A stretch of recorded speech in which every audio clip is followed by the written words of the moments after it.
Hello everyone, welcome you all. This is Prabhakar Chouti. చాలా రోజుల నుండి గ్రూప్ 1 పరీక్ష నోటిఫికేషన్ వచ్చిన తర్వాత రీసెంట్గా గ్రూప్ 2కు సంబంధించినటువంటి తేదీల ప్రకటన కూడా జరిగిన తర్వాత చాలామంది విద్యార్థులు గ్రూప్ 1 ప్రిపేర్ కావాలన్నా, గ్రూప్ 2 ప్రిపేర్ కావాలన్నా, లేకపోతే గ్రూప్ 1 వదిలేయాలన్నా, లేకపోతే గ్రూప్ 2 వదిలేయాలనేటటువంటి ఒక సందేహాత్మకమైనటువంటి టైం టేబుల్ను వాళ్ళు ఏర్పాటు చేసుకొని కొంత కన్ఫ్యూజన్లో చదవడం అనేది స్టార్ట్ చేసిరు. అందుకోసమే గ్రూప్ 1కి మరియు గ్రూప్ 2కి ఉమ్మడిగా ప్రిపేర్ కావడానికి ఒక 10 స్టెప్స్ మీ టైం వేస్ట్ చేయకుండా ఒక్కొక్క స్టెప్ను చాలా కాంప్రహెన్సివ్గా క్లుప్తంగా వివరించడానికి ప్రయత్నం చేస్తాను. తద్వారా మీకు కూడా ఒక క్లారిటీ వస్తుంది. అండ్ రెండవది ఏంటి అంటే, నేను చెప్పేటటువంటి ఈ స్ట్రాటజీ మొత్తం కూడా అందరూ పాటించాల్సినటువంటి అవసరం కూడా లేదు. ఎవరికి ఈ స్ట్రాటజీ బాగా అనిపించి షూటబుల్ అవుతుందో వాళ్ళు ఈ స్ట్రాటజీని పాటించడానికి ప్రయత్నం చేయవచ్చు.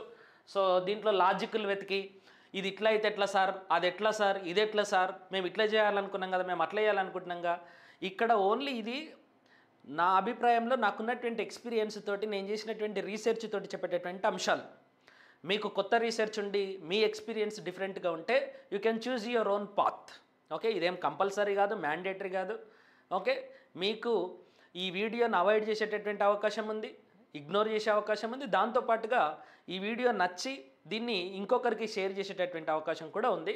దాంట్లో మొదటి స్టెప్ ఏంటి అని అంటే, ఫస్ట్ మనకు గ్రూప్ 1కి కానీ గ్రూప్ 2కి కానీ ఎన్ని రోజులు ఉన్నాయనేటటువంటి అంశాన్ని ఫస్ట్ ఐడెంటిఫై చేద్దాం. గ్రూప్ 1 జూన్ 9వ తారీఖు ఎగ్జామ్ అని చెప్పేసి మనకు చెప్పారు. జూన్ 9 అంటే ఈరోజు మార్చి 9, జూన్ 8 వరకు నేను డేట్ తీసుకున్నాను.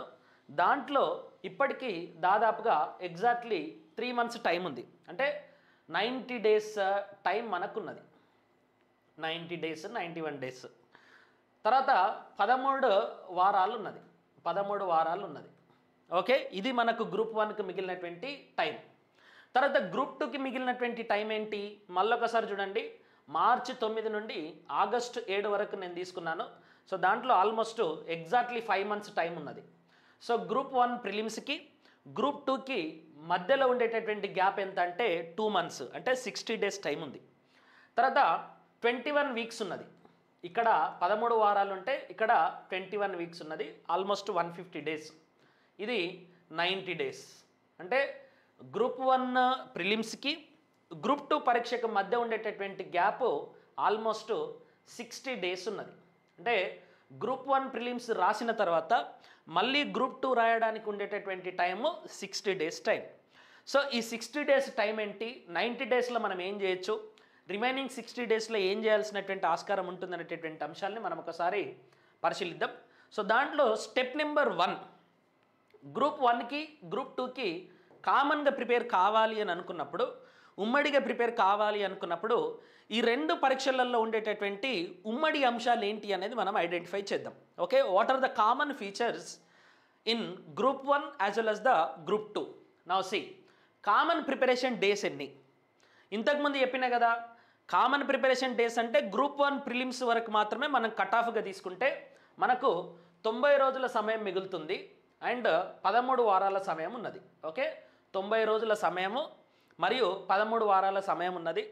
దాంట్లో ఎన్ని గంటలు దేనికి కేటాయిస్తాం, ఎన్ని గంటలు మనము నిద్రపోతాం అండ్ ఎన్ని గంటలు మనము మరి రిఫ్రెషింగ్ కోసం వాడతాం, ఎన్ని గంటలు మనం చదువుకుంటాం, ఎన్ని గంటలు రివిజన్ చేస్తాం, ఎన్ని గంటలు ప్రాక్టీస్ చేస్తాం, ఎన్ని గంటలు టైం పాస్ చేస్తాం అనేటటువంటి అన్ని అంశాలు కూడా ఈ 90 days మరియు 13 weeksలో మాత్రమే తీసుకోవాలి.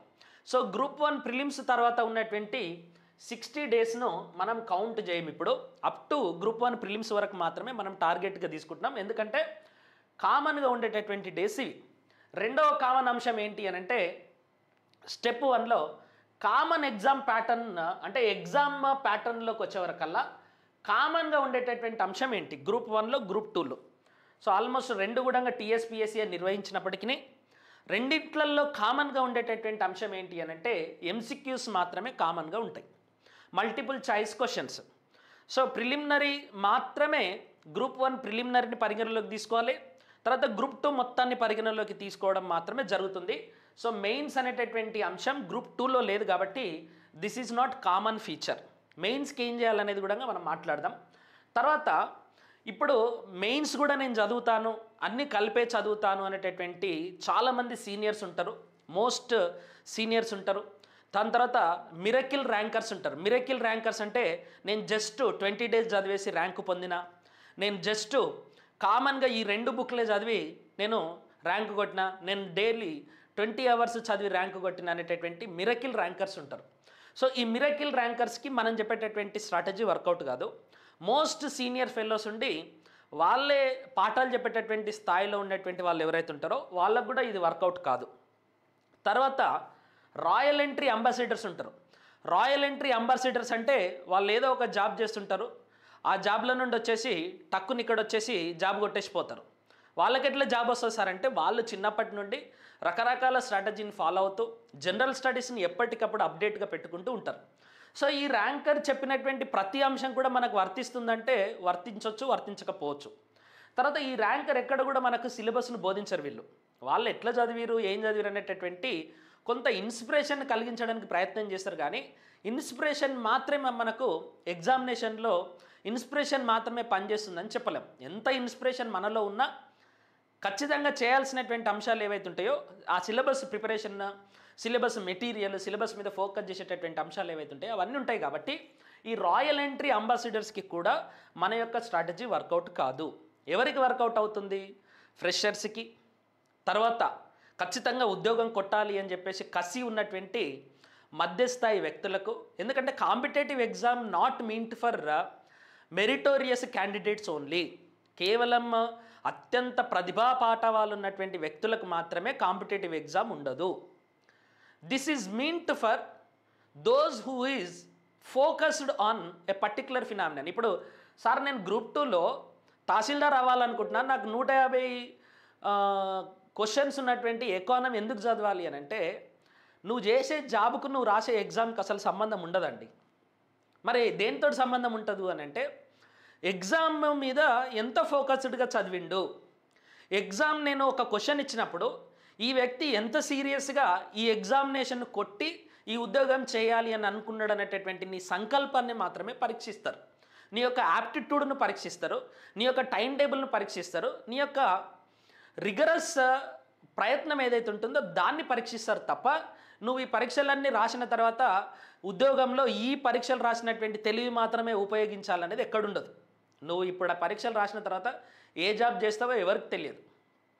కొంతమంది అయితే ఇది రాసేసి ఒక మంచి గ్రూప్ 2 ఆఫీసర్ అయిపోయి ఒక పెద్ద మినిస్టర్కు ఓఎస్డీగా చేస్తారు. అక్కడ ఆయన చేసే పనికి ఇక్కడ ఈయన చదివిన దానికి ఎక్కడ సంబంధం ఉండదు. కాబట్టి మెరిటోరియస్ స్టూడెంట్స్కి మాత్రమే జాబ్ వస్తుంది, పట్టణాలలో చదివిన వాళ్ళకే జాబ్ వస్తుంది, ఇంగ్లీష్ మీడియం చదివిన వాళ్ళకే జాబ్ వస్తుంది, గ్రూప్ 1 అదేంది మెయిన్స్ సివిల్స్ రాసిన వాళ్ళకే ఎక్కువ అవకాశాలు ఉంటాయి అనేటటువంటి భ్రమలన్నీ కూడా అవసరం లేదు. ఓపికతోటి ఫోకస్డ్గా ఆర్గనైజ్డ్గా ఒక పద్ధతి ప్రకారం సైంటిఫిక్ మెథడ్లో ఈ ప్రిపరేషన్ను కొనసాగించినటువంటి ప్రతి ఒక్కరికి కూడా ఉద్యోగం వచ్చేటటువంటి అవకాశం అనేది ఉంటుంది. సో వాళ్లకు ఈ పర్టికులర్ స్ట్రాటజీ అనేది వర్కౌట్ అవుతుంది. సో దాంట్లో step number 2. So step number 1లో మనం ఓన్లీ ప్రిలిమినరీని పాయింట్ ఆఫ్ వ్యూలో తీసుకుంటున్నాం. సో మెయిన్స్ని మనం పాయింట్ ఆఫ్ వ్యూలో తీసుకోవట్లేదు. తర్వాత రెండవది ఏంటి, కామన్ ఎగ్జామ్ ప్యాటర్న్ ఏదైతే ఉందో సో రెండింటికి కామన్గా ఉండేటటువంటి ఎగ్జామ్ ప్యాటర్న్ ఎంసీక్యూసే కాబట్టి వాటిని తీసుకుంటున్నాం. తర్వాత స్టెప్ నెంబర్ 2 ఏం చేయాలి అని అంటే కామన్ సిలబస్ ఏమున్నది, అసలు గ్రూప్ 2లో గ్రూప్ 1లో కామన్ సిలబస్ ఉమ్మడి సిలబస్ ఏమున్నది అనేది ఒకసారి పరిశీలిద్దాం. సో ఉమ్మడి సిలబస్ చూడండి, group 1 as well as the group 2 ఇది గ్రూప్ 1కు సంబంధించినటువంటి paper. So preliminary test general studies and mental ability 150 questions ఉంటాయి, 2.5 గంటల సమయం ఉంటుంది, మ్యాక్సిమం మార్క్స్ 150 మార్క్స్ ఉంటాయి, నో నెగిటివ్ మార్క్స్. గ్రూప్ 1లో గ్రూప్ 2లో నెగిటివ్ మార్క్స్ లేవు. తర్వాత గ్రూప్ 2లో చూడండి general studies and general abilities, general studies and mental ability, general studies and general abilities 150 questions, 2.5 గంటల సమయం, 150 మార్కులు. సో ఆల్మోస్ట్ ఈ మెంటల్ ఎబిలిటీ అనేటటువంటి పదము, జనరల్ ఎబిలిటీస్ అనేటటువంటి పదం మాత్రమే మనకు అన్కామన్గా ఉన్నది, మిగతావన్నీ కూడా కామనే. General studies paper 150 marks, 150 marks, 150 questions, 150 questions, 2.5 గంటల సమయం, 2.5 గంటల సమయం. సో ఇదే సందర్భంలో ఒక్కసారి జనరల్ స్టడీస్కి సంబంధించినటువంటి సిలబస్ చూద్దాం. ఇది గ్రూప్ 1కి సంబంధించినటువంటి సిలబస్ మీ అందరి దగ్గర ఉంటుంది. ఇది గ్రూప్ 2కు సంబంధించినటువంటి ప్రిలిమినరీ సిలబస్. గ్రూప్ 1లో గ్రూప్ 2లో ఒక 3 అంశాలు, economic and social development of India, Indian constitution and polity, governance and public policy, ఈ 3 అంశాలు కనుక మనం పక్కకు తీసేస్తే మిగతా 11 అంశాలు, అంటే గ్రూప్ 2లో ఉన్నటువంటి ఈ 11 అంశాలు, జనరల్ స్టడీస్లో ఉన్నటువంటి 11 అంశాలు గ్రూప్ 1లో ఉన్నటువంటి మిగతా 11 అంశాలతోటి ఈక్వల్గా ఉంటాయి. మరి ఎందుకు సార్ గ్రూప్ 1లో ప్రిలిమినరీలో ఈ 3 అంశాలు ఎక్కువ ఇచ్చారు, ఇక్కడ తక్కువ ఇచ్చారంటే economic and social development of ఇండియాకి సంబంధించి గ్రూప్ 2లో ఇది 150 మార్క్స్కి సపరేట్గా ఉంటుంది. ఇండియన్ కాన్స్టిట్యూషన్ అండ్ పాలిటీ కూడా ఆల్మోస్ట్ 50 మార్క్స్కి ఉంటుంది. ఈ 2 కలిపి 50 మార్క్స్ ఉంటాయి. మరి హిస్టరీ కూడా ఉంది కదంటే సిలబస్లో ఎక్కడ కూడా లాజిక్స్ ఉండవు. నేను ఒక ప్యాటర్న్ ఇస్తా, ఆ ప్యాటర్న్ నువ్వు ఫాలో అయ్యి ఎగ్జామ్ పాస్ కావాలని చెప్తుంది కమిషన్ బోర్డు. వాళ్ళకి డిస్క్రిషనరీ పవర్స్ ఉంటాయి. సో అందుకోసం ఈ 3 అంశాలు తప్ప మిగతా 11 అంశాలు సేమ్. అంటే మీరు గ్రూప్ 1 ప్రిలిమ్స్ పాస్ కావాలన్నా, గ్రూప్ 2లో ఉండేటటువంటి జనరల్ స్టడీస్ 150 మార్క్స్ పాస్ కావాలన్నా, అంటే 150 మార్క్స్లో మంచి మార్క్స్ రావాలన్నా రెండిటికి చదవాల్సినటువంటి సిలబస్ ఒకటే, రెండిటికి ఫోకస్ చేయాల్సినటువంటి అంశాలు కూడా ఒకటే.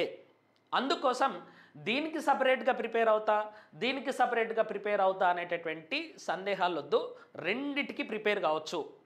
మరి స్థాయి ఎట్లుంటుంది, ప్రశ్నల స్థాయి ఎట్లుంటుంది సార్ అంటే గ్రూప్ 1లో తక్కువ స్థాయి ఉంటుంది, గ్రూప్ 1లో ఎక్కువ స్థాయి ఉంటుంది, గ్రూప్ 2లో తక్కువ స్థాయి ఉంటుంది అనేటటువంటి గ్యారంటీ కూడా లేదు. మనకు టీఎస్పీఎస్సీ అట్లా ఎక్కడ చెప్పలే.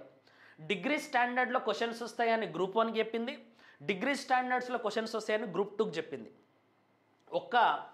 ఈ బేసిక్ ఇంగ్లీష్ మాత్రమే 10th స్టాండర్డ్లో ఇస్తా అని చెప్పేసి గ్రూప్ 2కి చెప్పింది.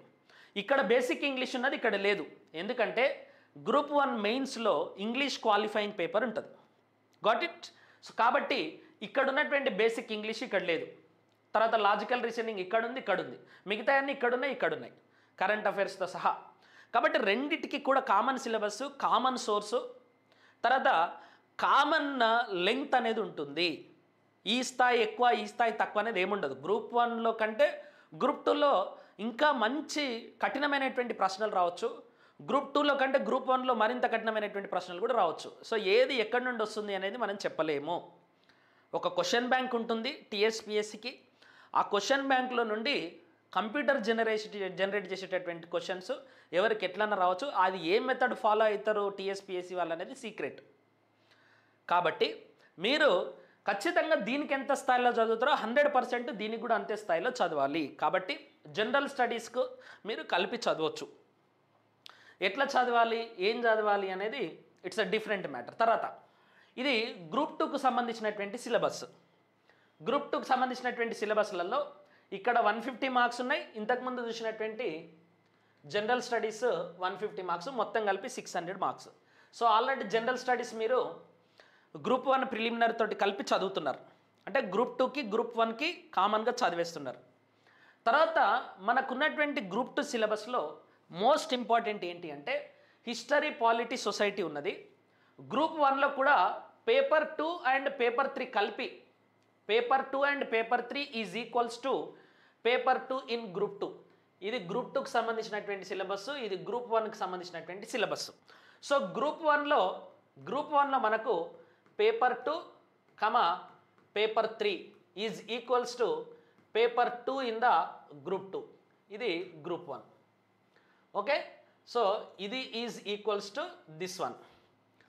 ఇప్పుడు దీనికి ఎంత స్థాయిలో చదవాలి, దీనికి ఎంత స్థాయిలో చదవాలి అంటే అగైన్ ఐసే ఒకటే స్థాయి చదవాలి. ఎందులోనైనా ఎంత పెద్ద డెప్త్లోనైనా క్వశ్చన్స్ రావచ్చు, ఎంత ఈజీలోనైనా క్వశ్చన్ రావచ్చు. ఓన్లీ డిఫరెన్స్ ఏంటి అంటే ఇక్కడ ఎంసీక్యూస్ మాత్రమే ఇస్తారు, మల్టిపుల్ చాయిస్ క్వశ్చన్స్ మాత్రమే ఇస్తారు. ఇక్కడ మాత్రం మీకు కన్వెన్షన్ టైప్ అంటే డిస్క్రిప్టివ్ టైప్ క్వశ్చన్స్ ఇస్తారు. సో డిస్క్రిప్టివ్ టైప్ రాయాలి అంటే 100% మీకు ప్రతి అంశాన్ని కూడా క్షుణ్ణంగా చదవాలి. ఎంసీక్యూస్ని సాల్వ్ చేయాలి అని అంటే తప్పుగా ఉన్నటువంటి ప్రతి ఆప్షన్ను కూడా ఎలిమినేట్ చేసేటంత ఖచ్చితత్వం నీలో ఉండాలి, లేకపోతే ఇక్కడ మార్కులు రావు. ఆ ఖచ్చితత్వం ఉన్నప్పుడు మాత్రమే నువ్వు డిస్క్రిప్టివ్ టైప్లో ఆన్సర్ రాయగలుగుతావు. కాబట్టి చదవాల్సినటువంటి కంటెంట్, చదవాల్సినటువంటి కాన్సెప్ట్ సేము, కానీ అటెంప్ట్ చేసేటటువంటి విధానం మాత్రమే డిఫరెంట్. ఇక్కడ ఎంసీక్యూస్ ఉంటాయి, ఇక్కడ మీకు డిస్క్రిప్ట్ ఉంటుంది. కానీ కంటెంట్ కాన్సెప్ట్ సేము, చదవాల్సినటువంటి సోర్స్ కూడా సేమ్. దీనికి ఏమో ఎక్స్ట్రా చదవాలి, దీనికి తక్కువనే చదవాలి అనేది ఏం లేదు. మెయిన్స్కి మీరు చేయాల్సినటువంటి ఫినామినన్ ఏంటి అంటే ఇంకొంచెం ఎక్స్ట్రా మైల్ పరిగెత్తాలి. దానికోసం ఏం చేయాలనేది కూడా మనం చూద్దాం. కానీ ఖచ్చితంగా ఈ కంటెంట్ చదవాల్సిందే, ఈ కంటెంట్ 100% చదవాల్సిందే, నో డిఫరెన్స్. కాబట్టి మీరు గ్రూప్ 2కి ఏదైతే చదువుతున్నారో దాంట్లో దీన్ని కూడా దృష్టిలో పెట్టుకొని చదవండి, ఇంకొంచెం డెప్త్గా చదవండి. మీరు మెయిన్స్ ఆన్సర్ రాయడానికి కావాల్సినటువంటి మొత్తం సమాచారాన్ని చదవడానికి ప్రయత్నం చేయండి. ఎప్పటి వరకు ఇది? మొదటి 90 డేస్ వరకు మీరు చేసుకోవాల్సినటువంటి ప్రణాళిక. ఇప్పుడు ఇక్కడ socio cultural history of India Telangana, constitution of India and Telangana, ఇవన్నీ ప్రిలిమినరీలో కూడా ఉన్నాయి. అంటే మీరు ఇక్కడ బాగా చదివితే ప్రిలిమినరీకి సంబంధించినటువంటి అంశాలను కూడా ఆన్సర్ చేయొచ్చు. ఇప్పుడు చూడండి, so history and cultural heritage of India, social culture heritage arts and literature of Telangana, ఇదే అంశం ఇక్కడ కూడా ఉంది. Socio cultural history of India ఖచ్చితంగా ఇక్కడ కూడా ఉంటుంది. కాబట్టి దీన్ని కూడా మీరు చదవాలి. So social structure, issues and public policies కూడా మీకు జనరల్ స్టడీస్కి సంబంధించినటువంటి అంశంలో బాగా పనికొస్తాయి. కాబట్టి ఇది కూడా చదవాల్సిందే. సో మీరు ఇది కంప్లీట్ చేస్తే ఇది కంప్లీట్ చేసినట్టే, 2 పేపర్లు మీరు కవర్ చేస్తున్నట్టు అని గుర్తుపెట్టుకోండి. అండ్ ఇక్కడ కాన్స్టిట్యూషన్ ఆఫ్ ఇండియా ఉంది, గవర్నెన్స్ ఉంది. మెయిన్స్లో మనకు ప్రిలిమ్స్లో కూడా కాన్స్టిట్యూషన్ ఆఫ్ ఇండియా ఉంది, గవర్నెన్స్ ఉంది. తర్వాత మూడవ పేపరు గ్రూప్ 2లో మీకు ఎకానమీ పేపర్ ఉంటుంది. దీంట్లో 3 పార్టులు ఉంటాయి. And 4th paper of the group 1 వచ్చేసి ఎకానమీ పేపర్ ఉంటుంది. 4th paper of the group 1లో 3rd paper of the group 2 అనేది ఈక్వల్. దాంట్లో బేసిక్ డిఫరెన్స్ ఏంటి అంటే issues of development and change ఇక్కడ ఉంటుంది, డెవలప్మెంట్ అండ్ ఎన్వైరన్మెంటల్ ప్రాబ్లమ్స్ అని చెప్పేసి ఇక్కడ ఉంటుంది. సో ఈ 2 డిఫరెన్సెస్ తప్ప మిగతా 2 అంశాలు కూడా ఆల్మోస్ట్ సేమ్, స్లైట్ డిఫరెన్సెస్ ఉంటాయి. ఇప్పుడు తెలంగాణ ఎకానమీలో ఇక్కడ ఫస్ట్ చాప్టర్లో వాటర్ డిప్రివేషన్స్ గ్రూప్ 2లో ఉండవు, ఇక్కడ వాటర్ డిప్రివేషన్స్ ఉంటాయి. అట్లా గ్రూప్ 2లో లేకుండా గ్రూప్ 1లో ఉండేటటువంటి అంశాలు ఏవైతే ఉంటాయో వాటిని మీరు ఇడిచిపెట్టండి. తర్వాత గ్రూప్ 2 అయిపోయిన తర్వాత కూడా వాటిని చదువుకోవచ్చు. సో ఎకానమీ కూడా సేమ్. సో ఎకానమీని కూడా కంప్లీట్ చేయండి గ్రూప్ 2, గ్రూప్ 1 ప్రిలిమ్స్ అయ్యే లోపల. ఎందుకంటే మీకు మెయిన్స్కి సంబంధించినటువంటి కాన్సెప్ట్స్ కూడా అయిపోయినట్టే. తర్వాత ఏమున్నది? Telangana movement and state formation ఉన్నది. గ్రూప్ 2లో 150 మార్క్స్ ఉంటుంది. గ్రూప్ 1లో కూడా మనకు 6th పేపర్ వచ్చేసి Telangana movement and state formation, ఇది కూడా 150 మార్క్స్కి ఉంటుంది. అక్కడ అదే చదవాలి, ఇక్కడ ఇదే చదవాలి. అక్కడ మరి 14F ఏముందో గ్రూప్ 2లో కూడా 14F అదే ఉంటుంది. అక్కడ ముల్కీ నియమాలు ఏమున్నాయి, ఇక్కడ కూడా ముల్కీ నియమాలు అవే ఉంటాయి. 6 సూత్రాల పథకం గ్రూప్ 2కి సపరేట్గా, గ్రూప్ 1కి సపరేట్గా ఉండదు. So almost same syllabus. దీన్ని కూడా మొదటి 90 డేస్లోనే మీరు కంప్లీట్ చేయండి. సో కామన్గా మీకు ప్రిలిమినరీ సిలబస్ ఉన్నది, మెయిన్స్లో ఉండేటటువంటి కంప్లీట్ సిలబస్ కూడా గ్రూప్ 2లో ఉన్నది. సేమ్ సిలబస్, చిన్న చిన్న చిన్న చిన్న చేంజెస్ ఉంటాయి. సో కామన్గా గ్రూప్ 1 కొట్టాలి అనుకునేటటువంటి స్థాయి ఉన్నటువంటి వ్యక్తులు, ఆలోచన ఉన్నటువంటి వ్యక్తులు ఆ చిన్న చిన్న చేంజెస్ని ఈజీగా ఐడెంటిఫై చేయొచ్చు. ఓకే, సో మీరు ఈ దాంతో పాటుగా ఎక్స్ట్రా ఉన్నటువంటి అంశాలు ఏంటి గ్రూప్లో అంటే, గ్రూప్ 1లో అంటే మీకు జనరల్ ఎస్సే ఉంటుంది. ఈ జనరల్ ఎస్సేలో 6 అంశాలు ఉంటాయి. సో ఆ 6 అంశాలలో మీరు social issues and social problems group 2లో మనకు పేపర్ 2లో 3rd అంశం ఉంటుంది ఇది. ఓకే, గ్రూప్ 2లో పేపర్ 2లో 3rd అంశం social structure, issues and public policies.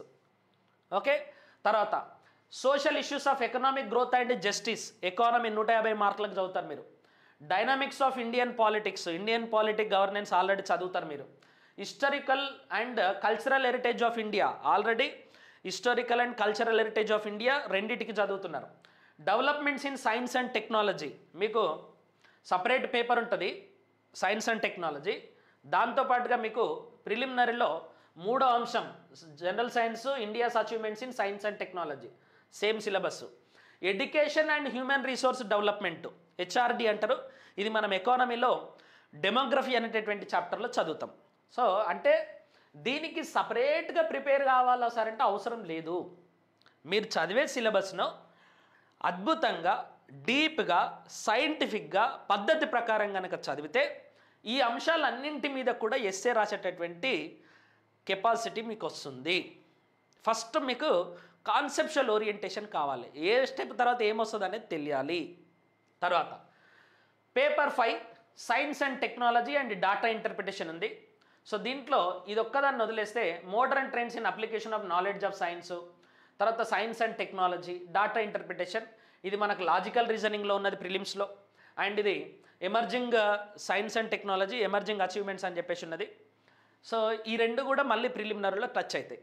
So దీంట్లో మీరు కేవలము India's achievements in science and technology group 1 prelims వరకు చదువుకొని పెట్టుకుంటే, తర్వాత లాజికల్ రీజనింగ్లో బేసిక్స్ అన్ని కూడా కొన్నిసార్లు ప్రాక్టీస్ చేసి పెట్టుకుంటే ఈ పర్టికులర్ పేపర్కి సంబంధించినటువంటి సిలబస్ కూడా మనం హాఫ్ కంప్లీట్ చేయవచ్చు. ఓకే, సో హాఫ్ కనుక కంప్లీట్ చేయగలిగితే ఇప్పుడు ఈ మొత్తం 90 రోజుల ప్రణాళికలో 90 రోజుల ప్రణాళికలో మీరు ప్రిలిమ్స్ అండ్ గ్రూప్ 2 సిలబస్ కంప్లీట్గా చదవండి. Okay, group 1 prelims, group 2 syllabus ఈ రెండింటిని కంప్లీట్గా చదవాలి. దాంతోపాటుగా ఇప్పుడు గ్రూప్ 1 ప్రిలిమ్స్ మీద నేను ఫోకస్ చేస్తే గ్రూప్ 2 సిలబస్ ఎక్కువ ఉంది కదా సార్, ఎట్లా సార్ అని చెప్పేసి అనొచ్చు. మీరు గ్రూప్ 1 ఖచ్చితంగా కొట్టాలి అనుకున్నప్పుడు గ్రూప్ 1 మెయిన్స్ని మీరు చదవట్లేదు. ఇప్పుడు మరి ఏం చదువుతున్నారు? గ్రూప్ 1 మెయిన్స్లో ఉన్నటువంటి కంటెంట్ కాన్సెప్ట్ మొత్తం చదువుతున్నారు. ఇప్పుడు 90 రోజులలో కంటెంట్ కాన్సెప్ట్ చదవకుండా మీరు మెయిన్స్ రాయలేరు. మరి మెయిన్స్ ఏం చేస్తున్నాం సార్, ప్రాక్టీస్ చేస్తున్నారంటే మీరు ప్రాక్టీస్ చేయట్లేదు. ఎప్పుడు ప్రాక్టీస్ చేస్తారు మీరు? గ్రూప్ 2 అయిపోయిన తర్వాత. మీకు ఆగస్టులో గ్రూప్ 2 అయిపోతే ఆగస్టు నుండి సెప్టెంబర్కు, సెప్టెంబర్ నుండి అక్టోబర్కు 2 మంత్స్ టైం ఉంటుంది. ఈ 2 మంత్స్ టైము ఓన్లీ రైటింగ్ కోసం పెట్టుకోండి. Okay, after group 2 mains only writing, మళ్ళీ స్టడీ అనేది ఉండొద్దు. Only writing. రెండోది, ఇప్పుడు గ్రూప్ 1కి ప్రిలిమ్స్కి తక్కువ టైం ఉంది సార్ అని చెప్పేసి కనుక మీరు అనుకుంటే తెలంగాణ మూమెంట్ అనేది గ్రూప్ 2 సిలబస్లో ఉంది, గ్రూప్ 1 మెయిన్స్లో ఉన్నది, కానీ ప్రిలిమినరీలో లేదు. కానీ ఎకానమీలో కొన్ని చాప్టర్స్ ప్రిలిమ్లో ఉంటాయి. సో తెలంగాణ మూమెంట్ లాంటి సబ్జెక్టును మీరు గ్రూప్ 1 ప్రిలిమ్స్ అయిపోయిన తర్వాత చదువుకోవచ్చు. తెలంగాణ ఉద్యమం లాంటి సబ్జెక్ట్స్ను గ్రూప్ 1 ప్రిలిమ్స్ అయిపోయిన తర్వాత కూడా మీరు మళ్ళీ మనకు గ్రూప్ 1కు గ్రూప్ 2కి మధ్యలో 60 రోజులు ఉంటుంది కాబట్టి అప్పుడు మీరు తెలంగాణ ఉద్యమము, స్టేట్ ఫార్మేషన్ లాంటి సబ్జెక్ట్స్ని అక్కడ షిఫ్ట్ చేసుకో. ఓన్లీ ఒక పాసిబిలిటీ మాత్రమే చెప్తున్నాను నేను. ఓకే, తర్వాత సైన్స్ అండ్ టెక్నాలజీకి సంబంధించినటువంటి అంశాలు ప్రిలిమినరీలో India's achievements in science and technology అనేది గ్రూప్ 1 ప్రిలిమ్స్కి చదువుకోవచ్చు. లాజికల్ రీజనింగ్, మెంటల్ ఎబిలిటీ ఇవన్నీ కూడా కొంతవరకు మీరు ప్రాక్టీస్ చేయవచ్చు. సో గ్రూప్ 1 ప్రిలిమ్స్ వరకు గ్రూప్ 2 సిలబస్ మొత్తాన్ని కంప్లీట్ చేసి గ్రూప్ 1 ప్రిలిమ్స్ సిలబస్ మొత్తాన్ని కనుక కంప్లీట్ చేస్తే మీకు నెక్స్ట్ 60 డేస్ టైం ఉంటుంది గ్రూప్ 1 ప్రిలిమ్స్ తర్వాత. అప్పుడు గ్రూప్ 2కి సంబంధించినటువంటి మిగిలిపోయినటువంటి సిలబస్ ఏదైతే ఉందో దాన్ని కంప్లీట్ చేసి గ్రూప్ 2ను అద్భుతంగా రాస్తే, గ్రూప్ 2 రాసిన తర్వాత గ్రూప్ 1 ప్రిలిమ్స్కి సంబంధించినటువంటి సిలబస్ అయిపోతుంది, గ్రూప్ 2 అయిపోతుంది. కాబట్టి అప్పుడు నెక్స్ట్ 2 మంత్స్ గ్రూప్ 1 మెయిన్స్ వరకు మీరు ఈ డిస్క్రిప్టివ్ కన్వెన్షన్ టైప్ మొత్తాన్ని కూడా ప్రాక్టీస్ చేయాలి. సో మెయిన్స్ అంటే ఏంటి సార్ అని అడగచ్చు. మెయిన్స్ అంటే రాయడం, సింగిల్ పాయింట్ ఎజెండా, ఎట్లా రాయాలి, దీనికి మెథడ్స్ ఏంటి, ఇవన్నీ కూడా సపరేట్ ప్రిపరేషన్. నేను ఇప్పుడు దాన్ని చెప్పదలుచుకోలేదు. ఇంకా సింపుల్గా చెప్పాలంటే మెయిన్స్ అనేది డ్రైవింగ్ లాంటిదని గుర్తుపెట్టుకోండి. ఇట్ ఈజ్ లైక్ డ్రైవింగ్లో క్లచ్ ఎప్పుడు పట్టాలి, బ్రేక్ ఎప్పుడు పట్టాలి, పక్కోళ్ళని గుద్దకూడదు, ట్రాఫిక్ రూల్స్ పాటించాలి, హైవేలో ఇట్లా నడపాలనేటటువంటి రూల్స్ ప్రతి ఒక్కరికి తెలుసు. రూల్స్ అందరికీ తెలుసు. కానీ దీన్ని ఎవరైతే ప్రాక్టీస్లోకి తీసుకొస్తారో, అంటే అంటిల్ అండ్ అన్లెస్ నువ్వు ఆ పర్టికులర్ వెహికల్లోకి వెళ్ళి ఆ డ్రైవింగ్ చేసినప్పుడు మాత్రమే నువ్వు దాంట్లో ఎక్స్పర్ట్ అవుతావు. అప్పుడు మాత్రమే నువ్వు డ్రైవర్గా కానీ లేదా డ్రైవింగ్ చేసేటటువంటి కెపాసిటీని పొందగలుగుతావు. మెయిన్స్ కూడా అంతే. నాకు ఈ కాన్సెప్ట్ తెలుసు, ఆ కాన్సెప్ట్ తెలుసు, నేను అట్లా రాయగలుగుతా, ఇట్లా రాయగలుగుతా, నేను అది చేయగలుగుతా, ఇది చేయగలుగుతా. మెయిన్స్ రాసేటప్పుడు ఉపోద్ఘాతం ఇట్లా రాయాలి, బాడీ ఇట్లా రాయాలి, కన్క్లూజన్ ఇట్లా రాయాలి, డాటా ఇట్లా గుర్తుపెట్టుకోవాలని 100 రకాల స్ట్రాటజీలను మీరు చదివి మీ మైండ్లో పెట్టుకుంటే మీరు మెయిన్స్ ప్రిపేర్ అయినట్టు కాదు. ఖచ్చితంగా ఏం చేయాలి, నువ్వు డ్రైవ్ చేయాలి. అంటే నువ్వు రాయాలి రాయాలి రాయాలి రాయాలి రాయాలి.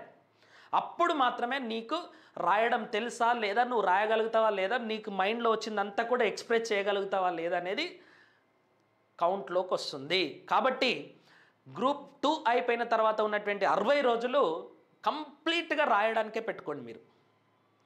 లేదు సార్ మేము ఈ రోజు నుండే మెయిన్స్కి ప్రిపేర్ అవుతాము అని చెప్పేసి అన్నారు అనుకోండి, ఈ రోజు నుండి కూడా మీరు మెయిన్స్ ప్రిపేర్ కావచ్చు. సో మీకు ఇష్టమైనటువంటి స్ట్రాటజీని కూడా మీరు ఏర్పాటు చేసుకోవచ్చు. ఓకే, సో ఇది ప్రిలిమ్స్ మెయిన్స్కి సంబంధించినటువంటి కంప్లీట్ స్ట్రాటజీ. ఓకే, నేను ఏ బుక్స్ చదవాలి ఏమేమి చదవాలని చెప్పట్లేదు. తర్వాత ఈ రెండింటికి ప్రిపేర్ అయ్యేటటువంటి క్రమంలో మీరు పెట్టుకోవాల్సినటువంటి మోస్ట్ ఇంపార్టెంట్ ఆస్పెక్ట్ ఏంటి అని అంటే, ఒక టైం టేబుల్ను సృష్టించుకోవాలి. ఈ టైం టేబుల్ కూడా ఉద్యోగస్తులకు ఒక రకంగా ఉండొచ్చు, సీరియస్గా కేవలం ఎగ్జామ్ మీదనే ఫోకస్ చేసేటటువంటి వాళ్ళు ఒక రకంగా ఉండొచ్చు, దాని తర్వాత జాబ్ చేసే వాళ్ళకు ఒక రకంగా ఉండొచ్చు, తర్వాత హౌస్ వైఫ్స్ హోమ్ మేకర్స్ ఎవరైతే ఉంటారో వాళ్ళకు ఒక రకంగా ఉండొచ్చు, ఫ్రెషర్స్కి ఒక రకంగా ఉండొచ్చు, సీనియర్స్కి ఒక రకంగా ఉండొచ్చు. కానీ మీరు ఎన్ని రకాలుగా ఉన్నా సరే క్వశ్చన్ పేపర్ మాత్రం ఒకటే. పార్ట్ టైమర్స్కి ఒక క్వశ్చన్ పేపరు, ఆల్రెడీ జాబ్ చేసేటోళ్ళకి ఇంకొక క్వశ్చన్ పేపరు, అప్పుడప్పుడు మాత్రమే చదివేటోళ్ళకి ఇంకొక క్వశ్చన్ పేపరు, సీరియస్గా చదివేటోళ్ళకి ఇంకొక క్వశ్చన్ పేపర్ ఇస్తా అని టీఎస్పీఎస్సీ చెప్పలే. అందరికి ఒకటే క్వశ్చన్ పేపరు, అందరు అన్ని చదవాల్సిందే. This is the single point agenda. అందుకోసం మీరు మీకున్నటువంటి టైంను ఆధారంగా చేసుకొని మీరు టైం టేబుల్ను సెట్ చేసుకోండి. సో మొత్తం 24 గంటలను నేను 4 విభాగాలుగా విభజించిన. దాంట్లో వేస్టింగ్ అవర్స్ అంటే నిద్రపోవడానికి, స్నానం చేయడానికి, బ్రేక్ఫాస్ట్ చేయడానికి, లంచ్ చేయడానికి, డిన్నర్ చేయడానికి. ఒకవేళ మహిళలు ఉన్నారనుకోండి, సో వాళ్ళు కొన్ని చోట్ల వంట కూడా చేయాల్సిన పరిస్థితి వస్తుంది. కాబట్టి అవన్నీ కూడా కలిపి నేను 8 గంటలు ఇచ్చిన. 8 అవర్స్ ఇక్కడనే వేస్ట్ అవుతుంది. సో కొంతమందికి ఇంకా ఎక్కువ అవర్స్ వేస్ట్ కావచ్చు, ఇంకా కొంతమందికి తక్కువ అవర్సే వేస్ట్ కావచ్చు. కానీ కనీసం 6 అవర్స్ ఆఫ్ స్లీప్ అనేది ఇంపార్టెంట్. దీన్ని మీరు ప్లాన్ చేసుకోవచ్చు. తర్వాత రీడింగ్ అవర్స్ అంటే ఒక రోజులో నువ్వు ఎంతసేపు చదవాలి అంటే కనీసం 10 to 13 అవర్స్ చదవాలి. ఒకవేళ నేను జాబ్ చేస్తున్నా, నేను ఇంకా రకరకాల పనులలో ఉండంటే సో దీంట్లో కొంచెం టైంను తగ్గించుకొని దీంట్లో కొంత టైంను పెంచుకునేటటువంటి ప్రణాళిక మీరు వేసుకోవచ్చు. మీరు ట్రావెలింగ్ చేయాలనుకోండి 2 గంటలలో 2 గంటల క్లాస్ వినొచ్చు. మీరు వంట చేయాలనుకోండి, వంట చేసేటప్పుడు 2 గంటలు ఈ వాచింగ్ అవర్స్ని మీరు అడ్జస్ట్ చేసుకోవచ్చు. తర్వాత వాచింగ్ అవర్స్ వచ్చేసి 2 to 4 అవర్స్. వాచింగ్ అవర్స్ అంటే ఏంటి, మీరు ఏదైనా ఒక కోర్సులో కనుక జాయిన్ అయి ఉంటే, అది ఆఫ్లైన్ జాయిన్ అయి ఉంటారా ఆన్లైన్ జాయిన్ అయి ఉంటారా అనేది I'm not speaking about it. ఏదైనా ఒక కోచింగ్లో కనుక జాయిన్ అయి ఉంటే 2 నుండి 4 గంటలు వాటి మీద స్పెండ్ చేయడానికి ప్రయత్నం చేయండి. దానికంటే ఎక్కువ స్పెండ్ చేస్తున్నారంటే మీరు ఇక్కడ కాంప్రమైజ్ కావాలి, ఇక్కడ కాంప్రమైజ్ కావాలి. ఇక్కడ కాంప్రమైజ్ అయితే మొదటికే మోసం వస్తుంది. కాబట్టి ఇక్కడ కాంప్రమైజ్ కావద్దు. ఇక్కడ రివిజన్ అవర్స్ 2 అవర్స్ పెట్టిన నేను. ప్రతిరోజు రివిజన్ చేయాలి. మీరు లాస్ట్ డే ఏం చదివిరో ఖచ్చితంగా గుర్తుపెట్టుకోవడానికి ప్రయత్నం చేయాలి. ఎందుకంటే మనం చదివినటువంటి అన్ని అంశాలు కూడా ఒక 10 రోజులలో మొత్తం మర్చిపోతాం.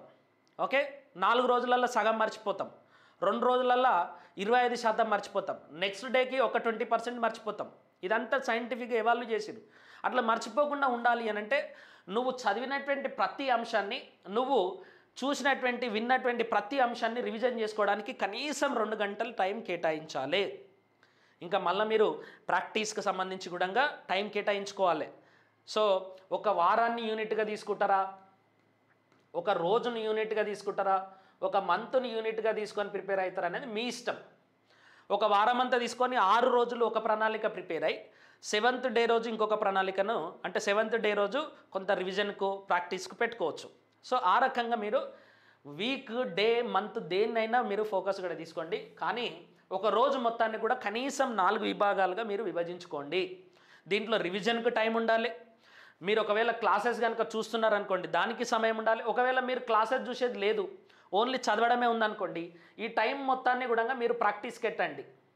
ఎంసీక్యూస్ ప్రాక్టీస్కి ఎట్టండి, లేదా మెయిన్స్ ప్రాక్టీస్ చేయాలని అనుకునే వాళ్ళు ఉన్నారు కదా, వాళ్ళు ఈ పర్టికులర్ టైంలో రాయడానికి ప్రయత్నం చేయండి. కానీ ఖచ్చితంగా 10 to 13 అవర్స్ మాత్రం స్టడీ కోసం ఉండాలి. ఎందుకంటే మనకున్నది 13 అవర్సే, 13 వీక్సే. ఓకే, 13 వారాలు మాత్రమే ఉంది. కాబట్టి ఖచ్చితంగా మనము ఒక 10 to 13 అవర్స్ చదవాలి. ఈ 10 to 13 అవర్స్లో ఏం చదవాలి అనేది మీ ఇష్టం. ఓకే, అది కూడా నేను చెప్తాను. So step number 4, plan for the reading hours. దాంట్లో 10 to 13 అవర్స్ ఉంది కదా, ఈ 10 to 13 అవర్స్ను ఎట్లా విభజించుకోవాలి? ఇది అందరికీ ఫిక్స్డ్ కాదండి. కొంతమందికి 8 అవర్స్ మిగిలొచ్చు, కొంతమందికి 7 అవర్స్ మిగిలొచ్చు, కొంతమందికి 15 అవర్స్ కూడా మిగిలొచ్చు. So it depends on your time.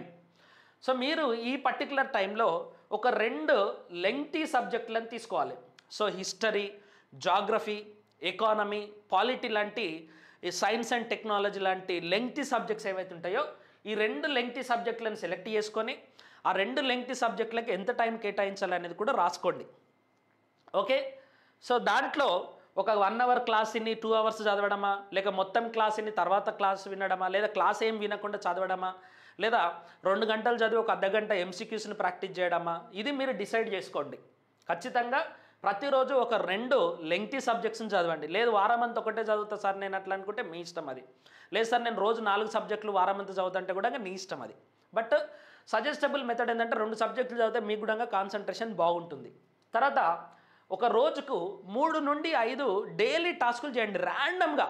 Culture నుండి కానీ, హెరిటేజ్ నుండి కానీ, ఆర్ట్, ఆర్కిటెక్చర్ నుండి, సైన్స్ అండ్ టెక్నాలజీ నుండి. ఎందుకు డైలీ టాస్కులు చేయాలంటే ఒకటే రోజు కొన్ని ఫ్యాక్ట్స్ చదివితే గుర్తుండవు.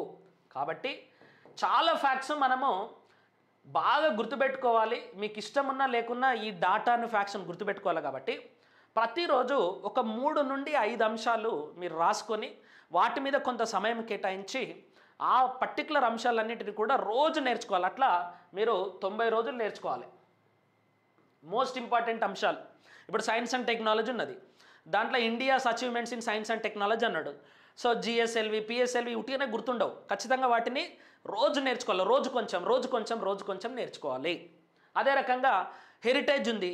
సో తెలంగాణలో ఉన్నటువంటి హెరిటేజ్ సైట్స్ ఏమేమి ఉన్నాయి, చార్మినార్ గురించి ఒకరోజు, మక్కా మసీద్ గురించి ఒకరోజు, తర్వాత ఎలగందల పోర్టు గురించి ఒకరోజు, 1000 పిల్లర్ టెంపుల్ గురించి ఒకరోజు, రామప్ప టెంపుల్ గురించి ఒకరోజు, అట్లా ప్రతిరోజు కొంచెం నేర్చుకోవాలి. అదే రకంగా బోనాల పండుగ గురించి ఒకరోజు, సమ్మక్క సారక్క జాతర గురించి ఒకరోజు, నగోబా జాతర గురించి ఒకరోజు, ఇట్లా పీర్ల పండుగ గురించి ఒకరోజు, అట్లా ప్రతిరోజు కూడా ఒక టాస్క్ పెట్టుకొని అట్లా ప్రతిరోజు 3 నుండి 5 మీకు వీలైనటువంటి టాస్క్లను నేర్చుకోండి.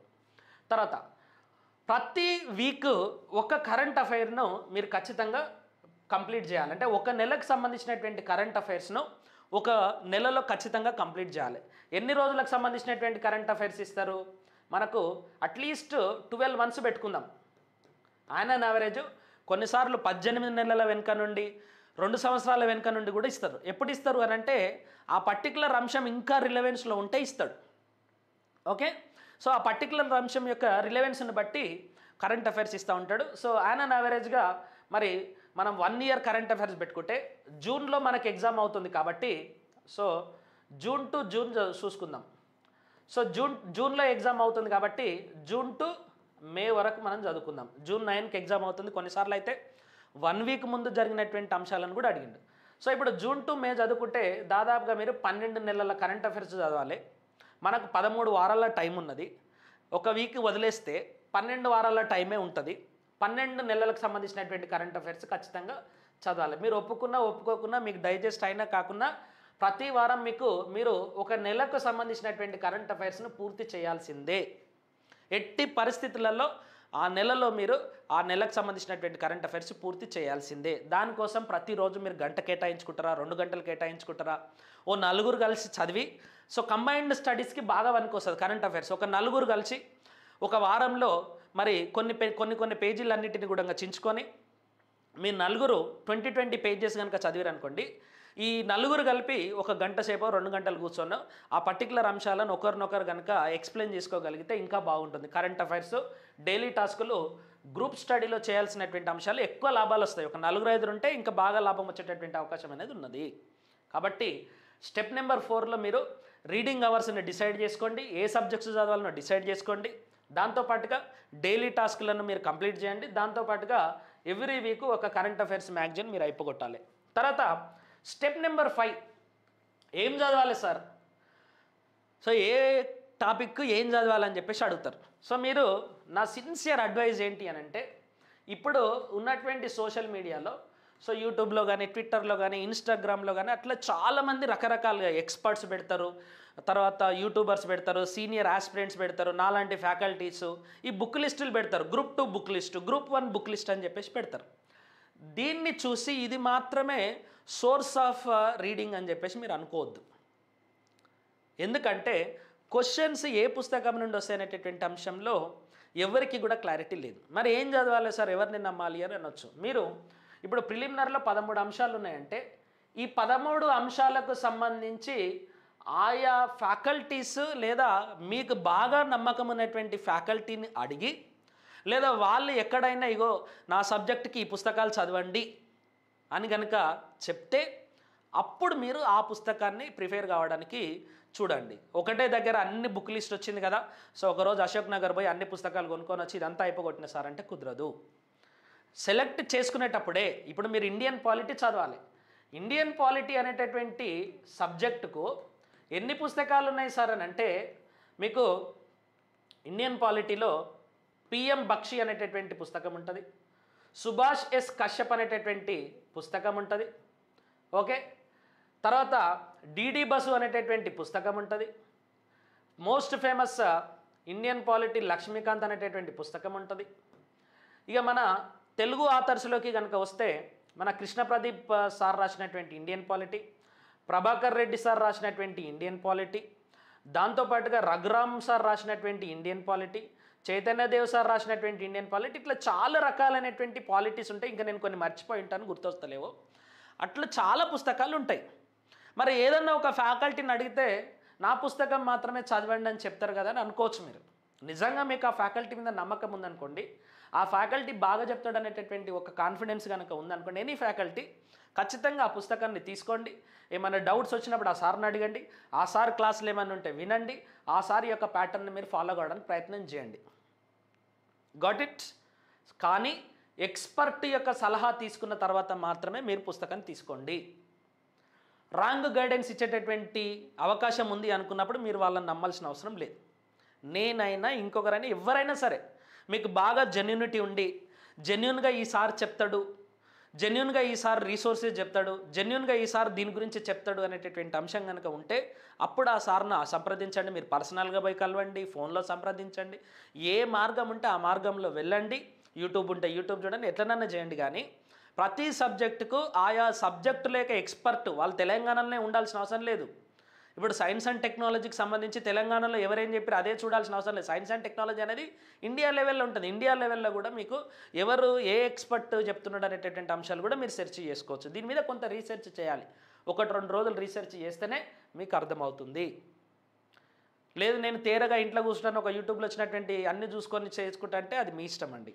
కానీ ఖచ్చితంగా ఎక్స్పర్ట్ సలహా తీసుకొని సోర్స్ను మీరు డిసైడ్ చేసుకోండి అని అంటున్నాను. ఇప్పుడు చాలామంది నన్ను అడిగిరు, గ్రూప్ 2 బుక్ లిస్ట్ ఇవ్వండి, గ్రూప్ 3 బుక్ లిస్ట్ ఇవ్వండి, గ్రూప్ 1 బుక్ లిస్ట్ ఇవ్వండి అని చెప్పేసి నన్ను అడిగిరు. కానీ నేను చేయలేదు.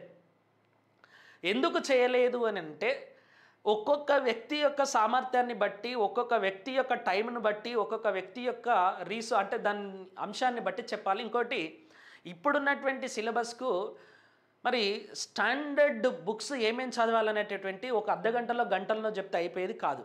దానికి ఒక ఎలాబొరేటివ్ డిస్కషన్ కావాలి ఖచ్చితంగా. అందుకోసం నేను చెప్పలేదు. ఓకే. సో తర్వాత స్టిక్కింగ్ టు అకాడమీ బుక్స్ సరిపోతుందా సార్ అని చెప్పేసి చాలామంది అడగచ్చు. సో అకాడమీ బుక్స్ ఎంతవరకు మనకు పనికొస్తాయంటే ఎక్కడ కూడా టీఎస్పిఎస్సి తెలుగు అకాడమీ నుండి ఇస్తాను అని చెప్పలేదు. రెండోది అంబేద్కర్ ఓపెన్ యూనివర్సిటీ నుండి క్వశ్చన్స్ ఇస్తా అని చెప్పలేదు.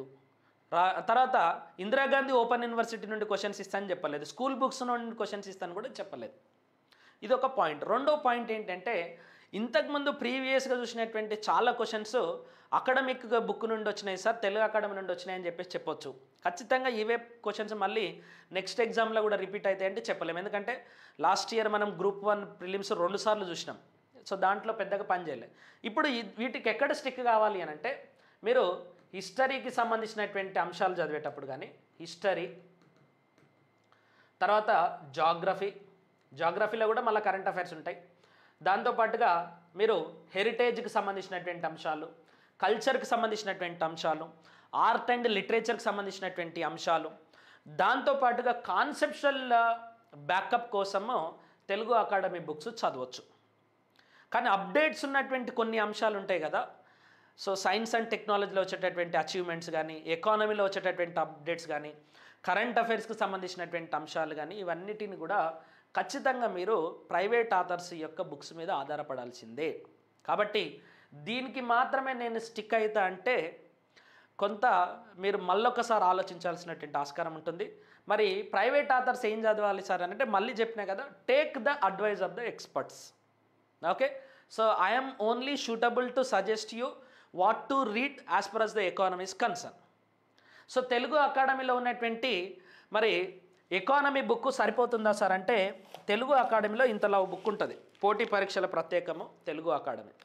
దీంట్లో మొత్తం ఎన్ని పేజీలు ఉన్నాయి సార్ అని అంటే 832 పేజీలు ఉన్నాయి. మరి ప్రిలిమినరీకి చదివితే సరిపోతుందా? గ్రూప్ 2 మొత్తం కొట్టొచ్చా అంటే ఇది సరిపోదు 100%. ఓకే, ఇట్లాంటివి నేను చెప్పగలుగుతా. తర్వాత 10 పుస్తకాలు తీసుకొని నేను ఈ పుస్తకం చదివినా ఆ పుస్తకం చదివినా అనేటటువంటి టైం ఇప్పుడు లేదు. First 1. 2, jack of all trades master of none అంటారు. అంటే నేను అన్నిట్లలో తోపు, అన్ని పుస్తకాలు చదివినా అనుకునేటోళ్ళ కంటే సింగిల్ సోర్స్ మీద డిపెండ్ అయ్యి సింగిల్ సోర్స్లో ఏమైనా తప్పులు ఉన్నాయా రాసుకోండి, సింగిల్ సోర్స్లో ఏదైనా మిస్ అయినామని అనిపిస్తుందా అది రాసుకోండి, సింగిల్ సోర్స్లో ఇది ఇంకొంచెం ఎలాబరేట్గా ఉంటే బాగుంటుందా అది కూడా రాసుకోండి.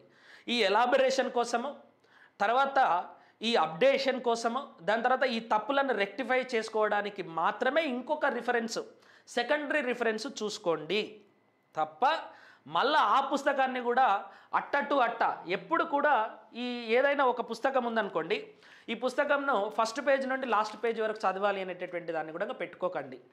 కాంపిటేటివ్ ఎగ్జామినేషన్లో సిలబస్ ఏముంది, సిలబస్కి అనుగుణంగా దీంట్లో ఎంత మ్యాటర్ ఉంది, ఆ సిలబస్ మాత్రమే చదివి దీన్ని పక్కకెట్టండి.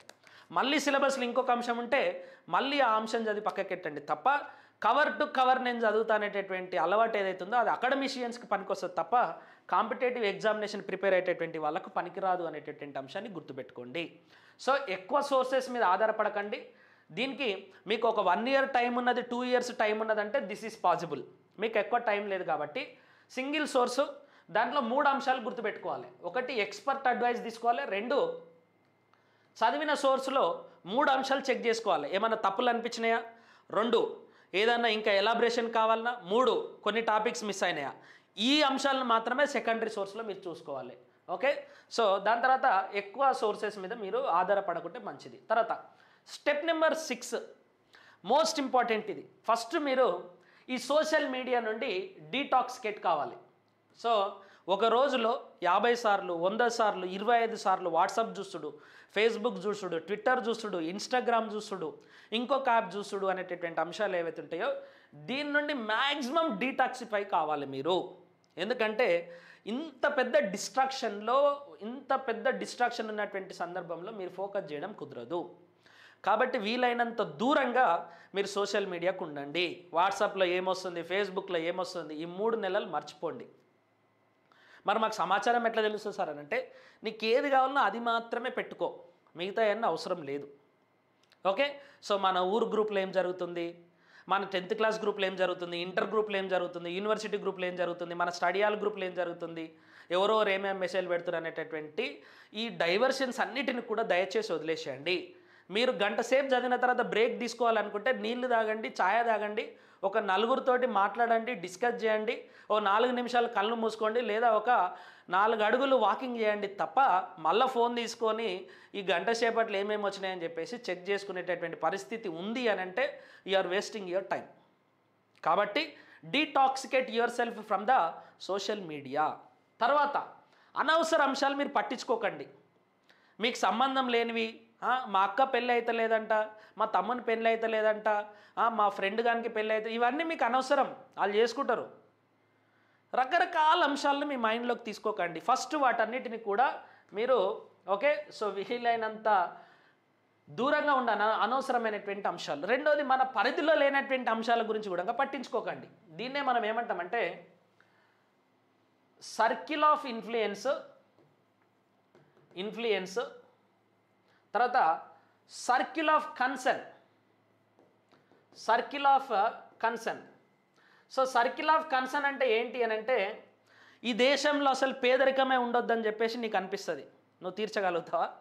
ఈ దేశంలో అసలు నిరుద్యోగం అనేది ఉండొద్దు, కులాలు ఉండొద్దు, మతాలు ఉండొద్దు, ఇదంతా నా కన్సర్న్. పేదరికం ఉండొద్దని నువ్వు అనుకుంటున్నావు కదా, నువ్వు మొత్తం పేదరికాన్ని నిర్మూలించగలుగుతావా? ఈ 3 నెలలలో చేయలేం కదా. మరి ఏం చేయగలుగుతావు నువ్వు?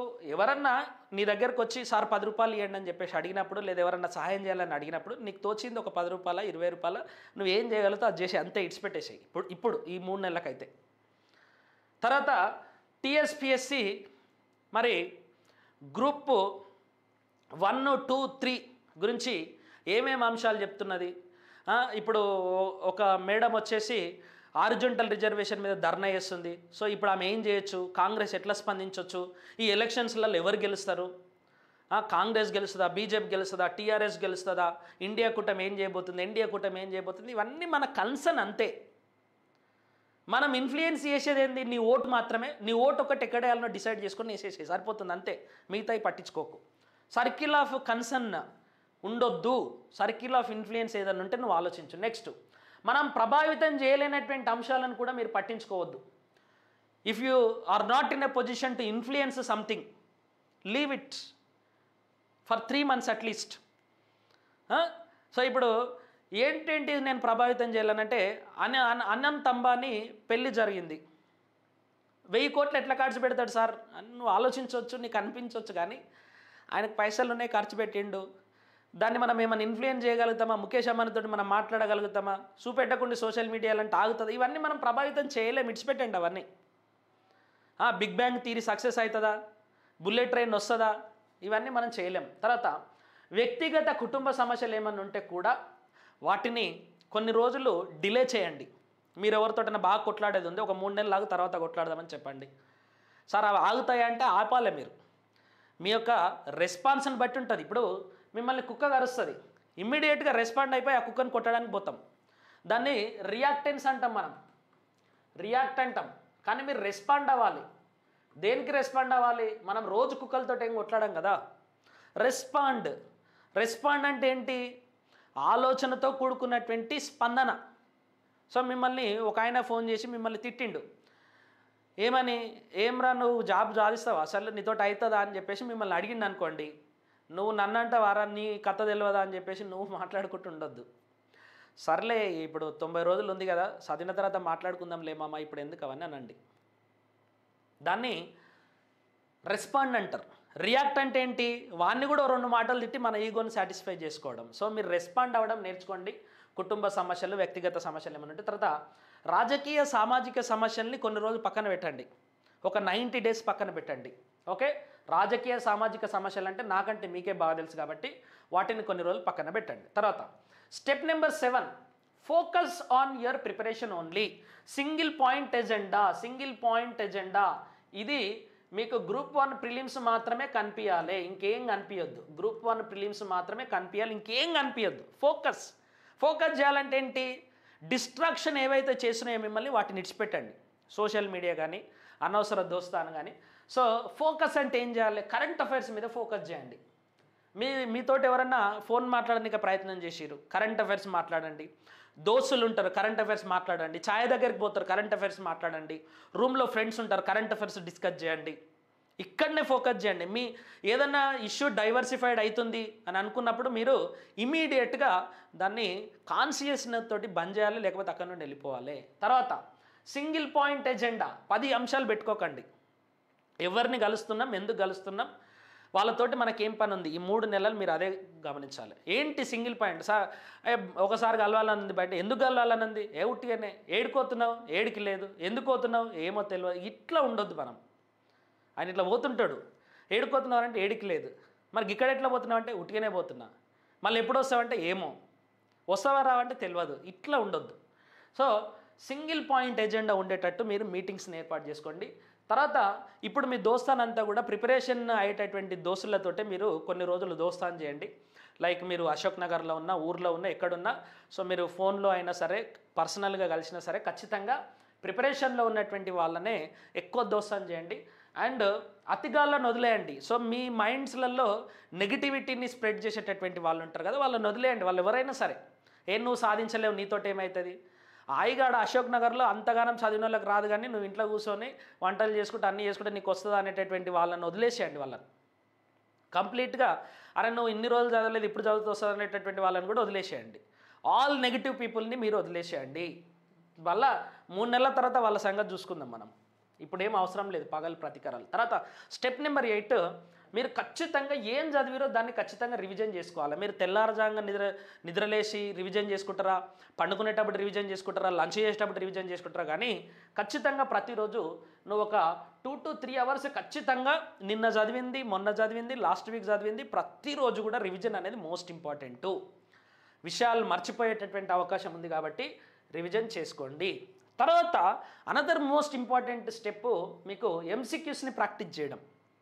సో ఎప్పుడైనా కూడా ఈ ప్రిలిమినరీ గ్రూప్ 1 ప్రిలిమ్స్ కానీ గ్రూప్ 2 రెండు కూడా మల్టిపుల్ చాయిస్ క్వశ్చన్స్ కాబట్టి వీటిలో వీలైనన్ని టెక్నిక్స్ నేర్చుకోండి, వీలైనన్ని క్వశ్చన్స్ని ప్రాక్టీస్ చేయండి. అండ్ ఇక్కడ కూడా మీరు కాన్షియస్గా గుర్తుపెట్టుకోవాల్సింది ఏంటంటే అథెంటిక్ సోర్స్ నుండి వచ్చినటువంటి క్వశ్చన్స్ని మాత్రమే ప్రాక్టీస్ చేయండి. ఏది పడితే అది ప్రాక్టీస్ చేసి మీ టైం వేస్ట్ చేసుకోవద్దు. అథెంటిక్ సోర్స్ మీకు నచ్చినటువంటి ఇన్స్టిట్యూట్, మీకు నచ్చినటువంటి ఫ్యాకల్టీ, మీకు నచ్చినటువంటి పబ్లికేషన్ నుండి వచ్చినటువంటి వాటిని మాత్రమే మీరు అథెంటిక్గా వాడుకొని దాన్ని మాత్రమే ప్రాక్టీస్ చేయడానికి ప్రయత్నం చేయండి. ఈ 9 స్టెప్స్. లాస్ట్ స్టెప్ ఏంటి? నేను చెప్పినటువంటి 9 స్టెప్స్ను ఈ 90 రోజులు ఫాలో కండి, 90 డేస్ ఫాలో కండి. ఖచ్చితంగా మీ ప్రిపరేషన్లో కానీ మీరు ఎగ్జామ్కు ఇచ్చేటటువంటి దాంట్లో కానీ ఖచ్చితంగా మీరు విజయం సాధించగలుగుతారు. సో ఇక్కడ పాస్ అయ్యేటోళ్ళు మరియు క్వాలిఫై కాని వాళ్ళు ఉంటారు, నెక్స్ట్ రాసే వాళ్ళు ఉంటారు. కానీ మీరు ప్రయత్న లోపం ఉండొద్దు. ప్రయత్న లోపం ఉంటే కనుక మీరు ఫెయిల్ అయినట్టే. ఒకరోజు టైం టేబుల్ అనుకుంటే ఖచ్చితంగా పాటించడానికి చూడండి. రోజు టైం టేబుల్ వేసుకోండి, 1 వీక్ టైం టేబుల్ వేసుకోండి, ప్రతిరోజును సమీక్షించుకోండి, ప్రతి వారాన్ని సమీక్షించుకొని ఈ మొత్తం అంశాలను కూడా ఫాలో కావడానికి ప్రయత్నం చేయండి. మళ్ళీ చెప్తున్నాను, ఇది మోస్ట్ సీనియర్స్కి, పెద్ద పెద్ద తోపులకు, దాని తర్వాత పెద్ద పెద్ద తురుంకాళ్ళకు ఈ స్ట్రాటజీ వర్కౌట్ కాకపోవచ్చు. సో నేను చెప్పినటువంటి ఆడియన్స్ ఎవరైతే ఉన్నారో వాళ్ళకి స్ట్రాటజీ వర్కౌట్ అవుతుంది కాబట్టి సో దాన్ని దృష్టిలో పెట్టుకొని మీరు మీ యొక్క టైం టేబుల్, మీ యొక్క పొజిషన్, మీ యొక్క ఆర్థిక పరిస్థితి, మీ యొక్క ఉద్యోగ పరిస్థితి, మీ యొక్క ఇంటి పరిస్థితి, మీ యొక్క కుటుంబ పరిస్థితి, మీ యొక్క మైండ్ సెట్ని ఆధారంగా చేసుకొని ఇక్కడ కొన్ని మార్పులు కూడా చేసుకొని మీరు ఈ స్ట్రాటజీ కనుక ఫాలో అయితే 100% మీరు విజయానికి చాలా దగ్గరగా చేరుకోగలుగుతారని చెప్పేసి నా యొక్క మనవి. సో ఇంకా ఏమైనా దీంట్లో సజెషన్స్ ఉంటే కూడా మీరు కామెంట్ రూపంలో తెలియజేయండి. చిల్లర కామెంట్లు, ఈ కామెంట్లు అన్నింటిని కూడా మేము ఎంకరేజ్ చేయం కాబట్టి మీకు నిజంగా సజెషన్స్ ఉంటే చేయండి. మీకు నచ్చకపోతే మీరు వెళ్ళిపోవచ్చు. మనది అన్సబ్స్క్రైబ్ కూడా ఆప్షన్ ఉంటుంది, అది కూడా చేసుకొని వెళ్ళిపోవచ్చు. Okay, so this is all about today. Thank you all. Have a great day. All the best.